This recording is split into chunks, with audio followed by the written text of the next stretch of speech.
Dan ini resep ya. Dan resep ini dari ulama-ulama yang istinad ila Rasulullah sallallahu alaihi wasallam. Karena kalau Nabi itu memang cara pandang. Aisyah itu pernah ditanya, ya Aisyah, saya ini ingin makan, apa yang dari sahabat ini masih? Wah ya Rasulullah sudah habis karena tak kasihkan tetangga. Itu Nabi tidak marah-marah, malah bilang, kamu benar Aisyah, biru yang kamu kasihkan tuh yang masih. Kau nak daging dipangan dewe kadang nuruti nafsu, nak dikekno wong sudah kau nuruti perintah pengen. Jadi kanjeng Nabi, beneran Aisyah. Dagingnya ijek. Mau kalau nanti yang malah ijek, sing bogo sudah kau malah sing ijek. Cara berpikir Nabi itu begitu. Tapi tahu-tahu disederhanakan sunnah Nabi serbanan. Lah itu kan, ya memang itu bagian dari sunnah Nabi. Tapi sunnah seharga 10.000. Paham? Ya monggo mawon sampean sunnah Nabi serbanan ini. Tapi itu sunnah yang bisa dibeli dengan murah. Hakikatnya sunnah Nabi itu rata-rata bentuknya perilaku. Napa? Jadi misalnya kulo nih, jadi kiai misalnya cari wong, ya kulo kiai wong alim, jelas nak ngalimnya ngalim, nak kiai rapati ya, nak ngalimnya jelas, tapi nak kiai rapati ya, kan kiai tapi orang ngalim. Nah kulo nak darah wong alim malah beli ya jelas, nak kiai rapati ya, kulo rapati nurut, tapi aturan masyarakat rapati apa? Nah sampean kiai tapi orang apa? Ngalim. Ya betul. Enggak, ini memang bedanya jauh. Ya mungkin lebih kiai sampean nih. Cara derdek-derdek dongo meyakinkan sampean. Tapi cara artine dongo piye paham kulo. Lha boten iki nyata, sampe rasa tersinggung. Napa barang-barang napa? Nyata. Nah, kalau sering ditakoki kiai-kiai masalah. Resep apa jenis? Panjenengan ra tau susah dal kita ra tau wiridan atau mohin sisip. Resepnya ilmu itu gini kata hikam. Ulama yang kayak hikam tuh pernah ngarang kitab tuh saking syukurnya entah saking angkuhnya terserah ngomentari. Kamu harus yakin bahwa di sisa hidup Anda itu tidak akan maksiat lagi. Sehingga kalau kamu ditegur maksiat, anggap saja akhiru maksiatin kudirat alaika. Anggap itu yang terakhir. Siapa yang menganggap mukhal bahwa dia tidak akan dosa sampai mati, berarti menganggap Tuhan itu lemah. Karena cara berpikir kita kan bayangkan hidup itu 40 tahun lagi. Misalnya saya sekarang umur 40, bayang umur kadang 4 tahun meneh. Sampean misalnya umur selawe, bayang selawe tahun meneh. Sehingga nganggep dalam durasi ini selawe tahun kok orang maksiat kan mukhal. Apalagi sampai sudah tahu maksiat itu bakat tempah. Ya maksiat ya kelas-kelasan, nak bikin pacaran, nak wong iso mau mah ya nakal, nak sing setengah soleh ya berbau proposal ya sesuai kontaknya DWD. Itu kan urusan masing-masing. Ya itu kan urusan masing. Wae waktu sabu ala wah ngene ora ana sing ro wae waktu sabu. Ala. Rombongan wali songo, mbok kangen wali songo, mbok golek selisih wae napa? Alang. Sing roh pangeran piap. Mbok kangen wali, mbok golek selisih margin. Niku pokoke wae napa? Ya itu kan urusan jenengan mbek pangeran, mboten urusan kula. Tapi tetap saya sebagai ulama mengingatkan, niat itu ditoto. Begini, ulama dulu tuh ngitung hidup itu hanya 2 menit 2 detik. Sehingga dia ya gampang saja. Kayak imam, kayak kanjeng Nabi itu, ya Rasulullah kenapa tidak menyediakan makan untuk besok? Loh, saya itu tidak yakin kalau hidup saya sampai besok. Ya sudah begitu cara, ya sudah tenang saja. Kalau sampean kan bayangkan hidup 4 tahun lagi, 5 tahun lagi, sehingga arah mangan ya wedi tenan. Padahal bolak-balik zaman cilik arah mangan tetap wedi. Jadi cara berpikir Nabi itu begitu. Begitu juga cara pikir sahabat, cara pikir ulama-ulama yang waras itu begitu. Lu saya itu pernah melarat di Jogja, zaman pertama merantau. Itu kalau nanti saya bilang, Gus kok tidak punya beras nih? Tapi apa yakin nak sesuk urip Pak? Kowe buta mangan sesuk, anak sesuk ijek napa? Cara berpikir ulama itu begitu. Sehingga melihat maksiat juga gitu. Alhamdulillah aku ijek urip 1 detik, 2 detik, 2 menit. Sehingga hidup. Dan itu sudah cukup untuk lafadzkan la ilaha illallah. Makanya kata yang ngarang hikam, betapa murahnya Allah. Surga itu hanya bisa dibeli dengan 2 menit. Karena surga itu senilai la ilaha illallah. Miftahul jannah la ilaha illallah. Itu cukup 1 menit. Berarti surga itu regane mau 1 menit. Dan karena dia nganggap hidup itu 1 menit ke depan, la ilaha illallah, ya sudah. Dia ngitungnya hidup itu per menit. Kalau sampean kan enggak, per 10 tahun, per 20 tahun. Sehingga kriminal betul, cara pandang sampean itu kriminal betul. Sehingga bayang kudu di duwe, kudu di bojo, nak kiai kudu di pengaruh. Lah kalau saya enggak, saya meskipun tidak sehebat itu, tapi mewarisi keilmuan mereka. Jadi misalnya saya jadi ulama itu bayang di santri musito Islam kok kayak ke Ahmadiyah ya gitu saja. Ya pokoknya sudah gitu. Orang bayang santri yang kelambinan takwa khusyuk salam tempel, demen gelo, demen apa? Lo tanyakan santri-santri saya itu mungkin belum pernah nyuruh istri saya bikin kopi. Bisa dihitung. Karena saya itu sederhana saja. Misalnya saya pergi dari Jogja ini yang nyata salah. Bayang no bujo gue semaca, gawe no kopi, buka no lawang malah kecewa. Seperti umumnya orang kan gitu. Semerantau ada bayang no bujo gue nyuambut, digawe no kopi, digodok no banyu hangat, teman. Bareng teko bujo no wangap, kukur-kukur. Karena paritnya dia ideal, maka mudah kecewa kalau itu tidak terjadi. Nak kula mboten, sebayangna kaya Jogja, bojoku cek uta Islam, nak salat 5 wulan ya sudah gitu. Pakai standar-standar yang minimalis. Saya dari rumah bangun sampai ngaji ya, pokoknya melek, ya sudah nak salat dem-dem napa. Mulane sudah gitu sih.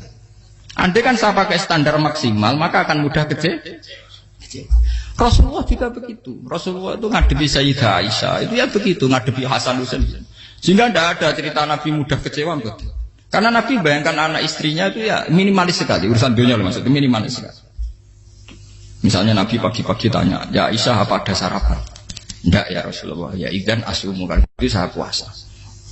Kalau sampean usul-usul orang juga no kopi wong wedok opo, itu kan repot. Muni-muni itibak sunnah Rasul tapi tidak pernah sampai mendekati sunnah Nabi Rasul. Sehingga ya tenang saja Nabi. Saya tuh alhamdulillah bisa niru dalam gitu-gitu tuh bisa. Makanya ini kiai muda paling enjoy. Banyak kiai-kiai sepuh itu kalau urusan gitu konsultasi masa. Gus siapa pokain. Ini kalau ada sampai era dekar. Juga saya tidak pernah bayangkan opo tanggaku seneng aku atau orang ngaji aku kecewa, tidak pernah bayangkan. Sampai itu kan makhluk, tidak penting. Kecewa tidak kecewa itu tidak benar. Saya itu orang alim, ngerti ini warido kamat lubi, ora warido kum. Yang tak boleh ridane pengiran, antara ridane sing ngaji, ridane konsumen. Itu apa? Makhluk tidak penting. Itu harus dilatih. Harus apa? Sehingga orang itu kalau biasa sholat, maksudnya biasa ta'alluq dengan Allah, mesti la'alla katardo, mesti gampang puas. Karena dia iktifa ngalap cukup dengan Allah Subhanahu wa ta'ala. Saya sebagai manusia juga sering ditangisi istri. Misalnya saya sering ke Jogja sendirian. Nah, ninggalan nopo, ninggalan itu milik pengiran. Misalnya mati ninggalan, ya paling aku mau ngapain nih suaraku. Paling uang nangis gue kegiatan. Bukan Pak. Ingin saya bahwa konstitusi ulama itu masih iktimat Allah. Kalau kita kan enggak. Cara berpikir kita ngaji itu ideal sing ono podium, sing ngaji kelambinan takwa kabeh, ketunan kaji kabeh, diluk kabeh. Kita akan pakai standar-standar yang dengan asumsi kita. Padahal Nabi zaman sugeng al iman hahuna wa yusiru ila qalbihi sadrihi salah. Iman itu urusan hati. Komitmen sampean be Allah Subhanahu wa taala. Nah ini resepnya. Makanya kata hikam liyakillah ma tafrahu bi. Mesti yakinlah ma tahzanu bi. Sedikitlah kamu gembira dengan satu hal, nanti akan sedikit kamu yang kecil. Artinya misalnya kados kula sebagai ulama seneng kula nu kok ijek iman. Ya nggak kayak orang awam. Ya sudah gitu. Jadi misalnya suatu saat kula jatuh, yang ngaji saya gak semeneng dadi kupeding. Wong sing seneng kula bubar kabeh. Kula ya ora susah, miskola darah bener. Gus saiki jenengan ora sing seneng. Ya tenang saja. Sing ora seneng ya makhluk ora jelas.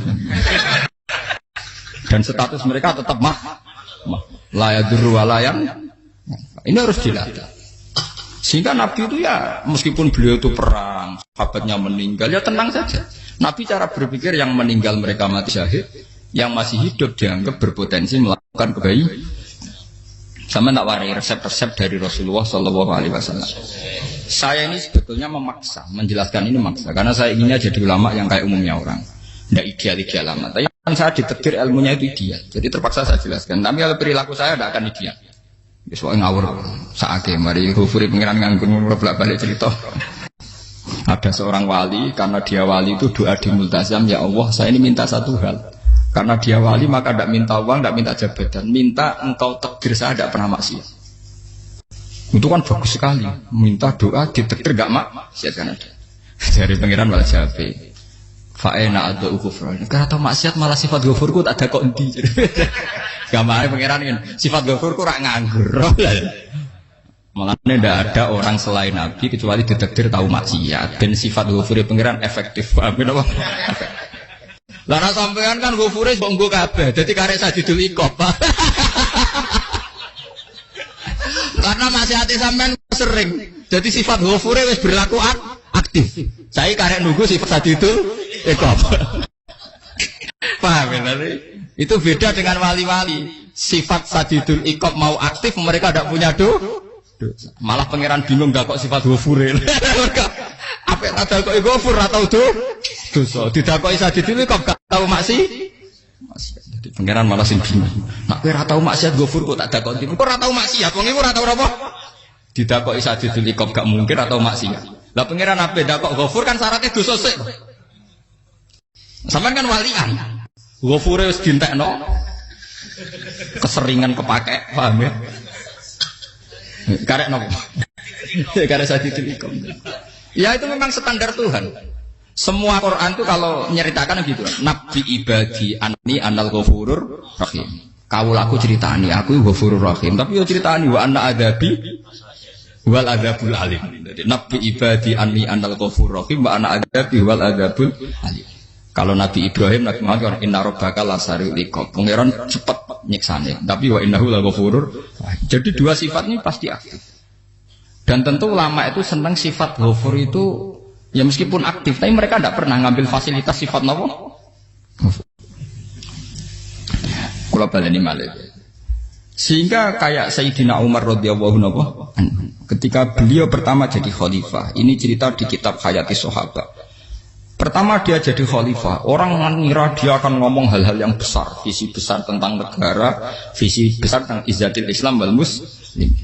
Tapi ketika Umar pertama pidato begini, ayuhal muslimun ayuhan nas, ana, jari kata Sayyidina Umar, ana hulamun min bani Mahsub, akulu min kholati. Saya ini pemuda dari Bani Mahsub. Kecil saya bisa makan karena bulik-bulik saya punya kebun kurma yang kalau saya memanen diopahi beberapa biji dan itu menjadi kuti wahayati, menjadi saya bisa hidup. Terus wassalamualaikum warahmatullahi wabarakatuh. Orang itu penasaran semua. Orang jadi khalifah pertama dibenem jadi amirul mukminin, pidatonya ngenang masa kecilnya ra kelar mangan, kelare mangan mergo buruh bulike. Paham ya? Ngondoh kurma terus dikai tamarotin, beberapa kurma sing dadekno iso. Dan itu saya pakai sampai ketemu Allah Subhanahu wa taala saya pakai. Misalnya sekarang saya mulya, misalnya kalau dibilang mulya ya ana sing nyucup, ana sing husnudzon, ana sing hormat ya macam-macam sawangane. Itu bodoh sekali kalau saya menikmati itu, bodoh sekali.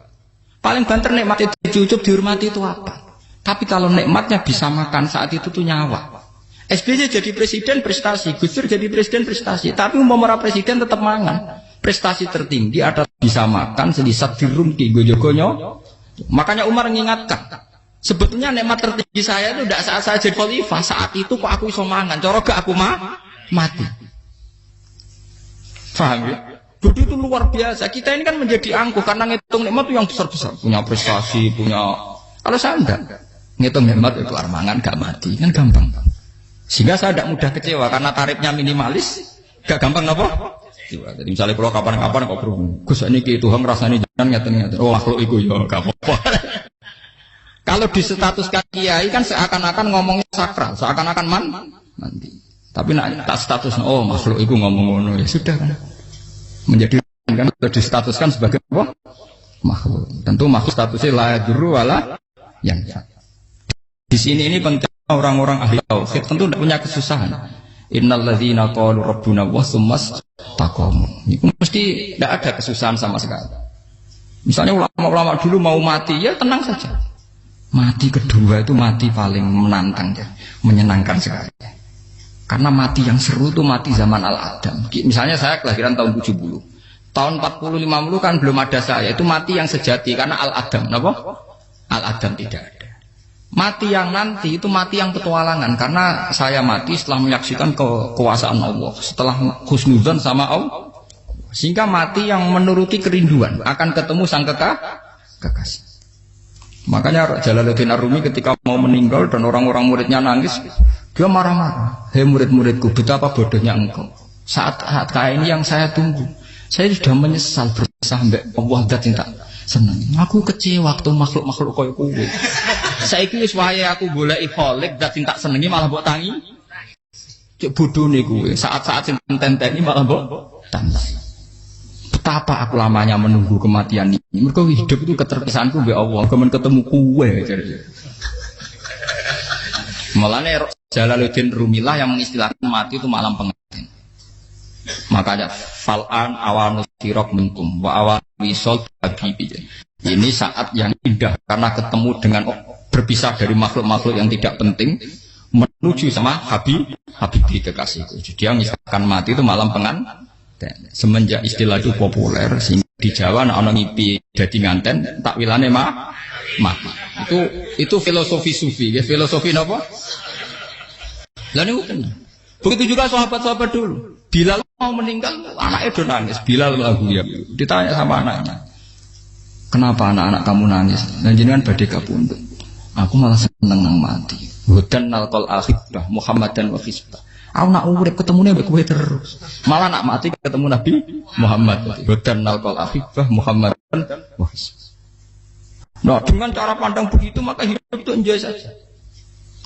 Ya saya sebenarnya keberatan pakai kelas ini keberatan karena saya harus ngulang sampean-sampean.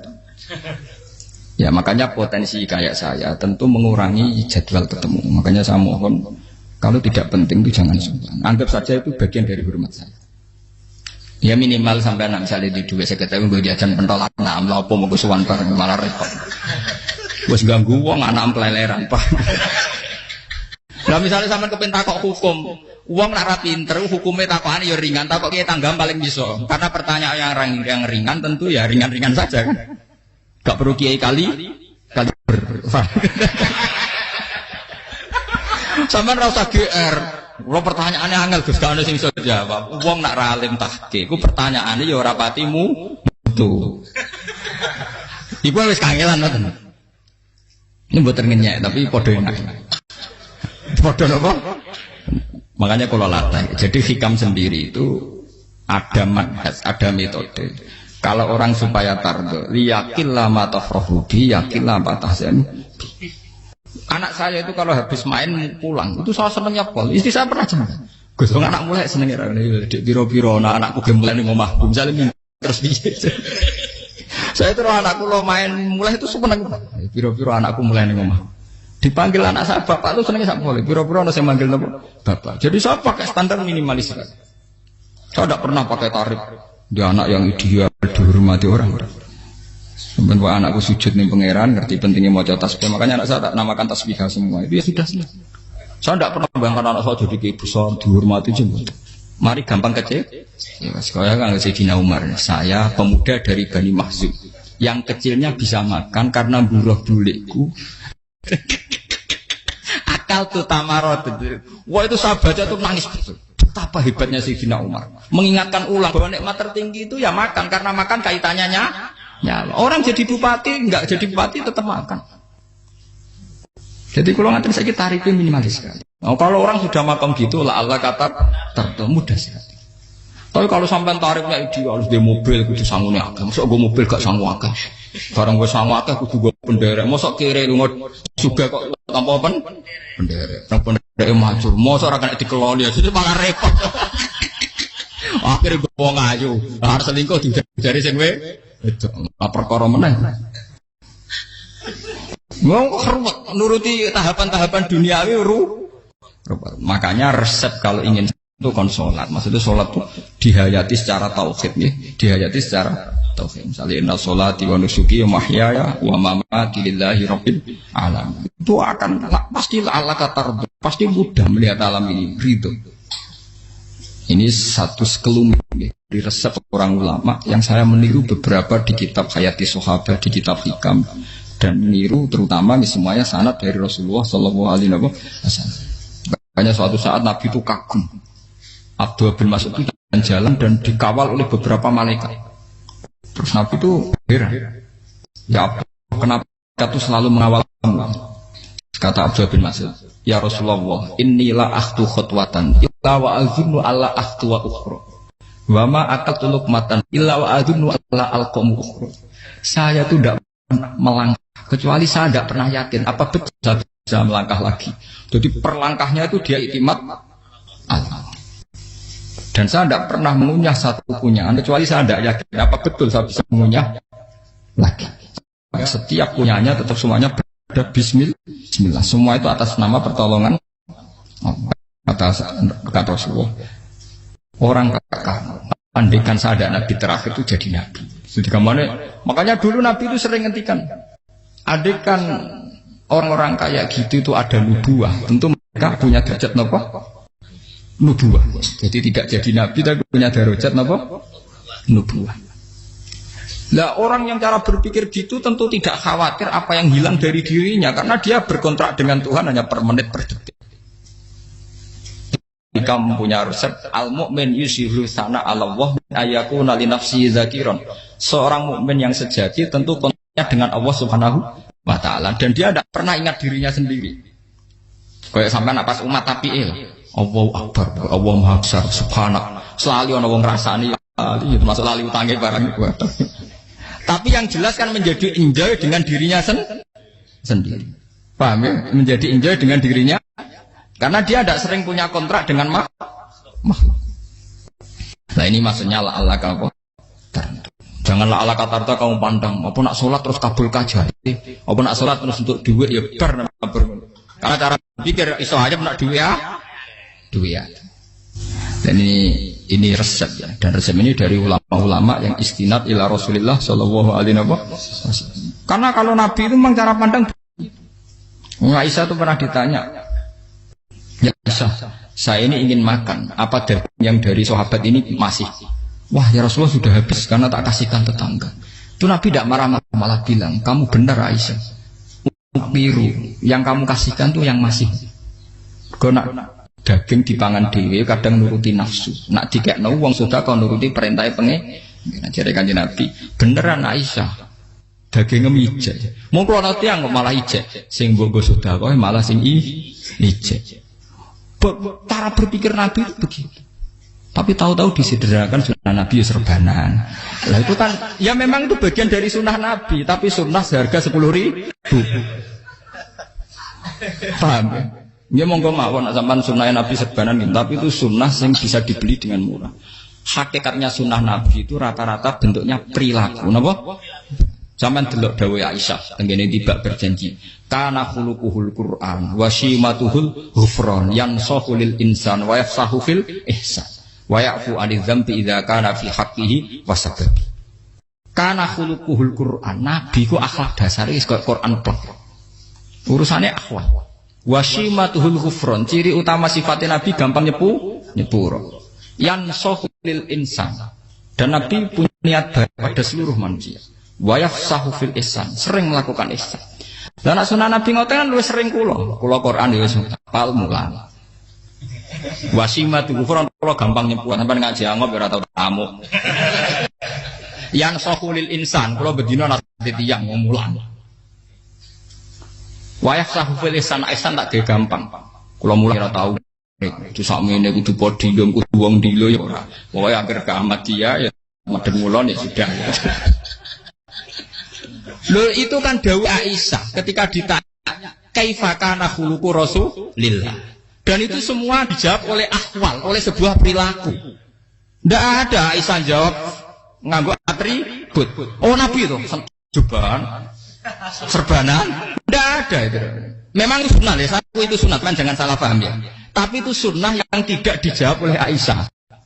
Sunnah yang sampean jawab sendiri paham. Aisyah yang istrinya Rasulullah ketika ditanya kaifa kana khuluqu Rasulillah, beliau jawab kana khuluquhul Qur'an wa simatuhul ghufran yansahu lil insan wa yafsahu fil ihsan. Semuanya akhwal wa ya'fu 'anil dzambi idza kana fi haqqihi wa sababi wa idza dia haqqu wa lam yakun li ahadi mar'ahu badihatan haba wa idza ta'ahul miskinu ajaba yaqulul haqqa walau kana murra wa la yutmiru lil muslimin hisaw wala. Semuanya itu akhwal, satu perilaku sosial. Saya mengakui kalau serbanan sunnah. Ya saya ngakui. Tapi sunnah wis karena saya mewakili yang akhwal tadi yang apa? Lah mungkin untuk sampeyan, monggo kalau untuk ngisi sunnah. Tapi mbok ya adil. Ini bukan kritik mboten nggih. Yang meyakini serban sunat kan sudah banyak dan itu bagus. Tapi cobalah juga meyakini ahwalu rasulillah. Makanya man sanna sunnatan itu rata-rata ulama maknani siapa yang ikut sunnahnya Nabi. Rata-rata ulama nafsir ahwalu rasulillah wa af'alu. Perilaku sosial Rasul. Makanya terusannya wa idza da'ahul miskinu ajaba. Kalau dipanggil orang miskin ya datang. Ya maksudnya ada harus orang miskin manggil pas resepsi kawin boten. Misalnya ana wong melarat kuwi di sepeda motor, wong melarate njuk ngeteroni puskesmas ya mbok terno. Wong melarat lara njuk nukono misale apa minyak kayu putih mbok tekani. Ora kok ngerti-ngerti mbok musan walimatul urus sing wajib piye. Payah. Dolan padahal miskin aja be ora ana hadise urusan walimatul urus mboten.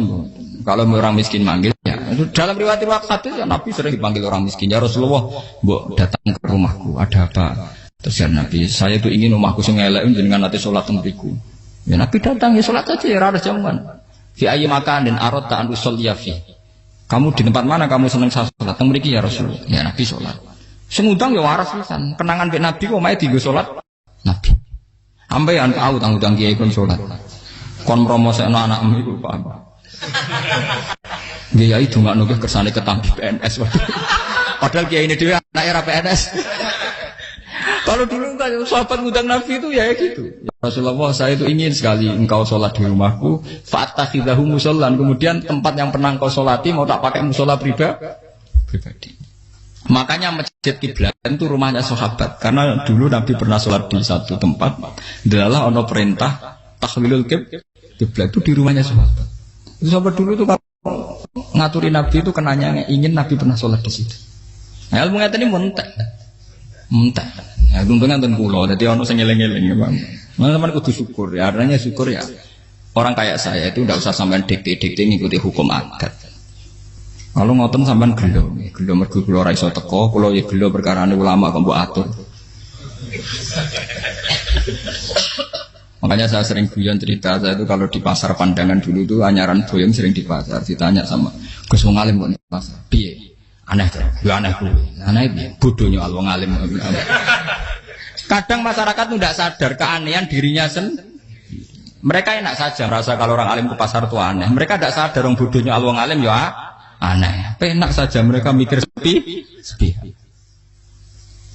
Faham ini supaya sampean la Allah kan apa Makanya untuk Rasulullah, Nabi itu sering ngendikan ana tamu hormati. Tapi etika mertamu di Rasulullah itu walakin idza du'aitum. Mertamu Nabi itu nunggu ditimbali. Walakin idza du'itum du'iya mabni majhul. Ketika kamu ditimbali jadi ya ayyuhalladzina amanu la tadkhulu buyutan nabiyyi illa ayyudzana lakum. Jadi untuk sowan Nabi itu nunggu meskipun sahabat tuh rindu Nabi, tidak berani sowan ke dalamnya Nabi. Kalau ingin ketemu Nabi di barno pas sholat jamaah, karena Nabi pasti keluar di andai kan Nabi lima tamu di rumah, ya ora sida dadi Nabi. Aman nampa tamu.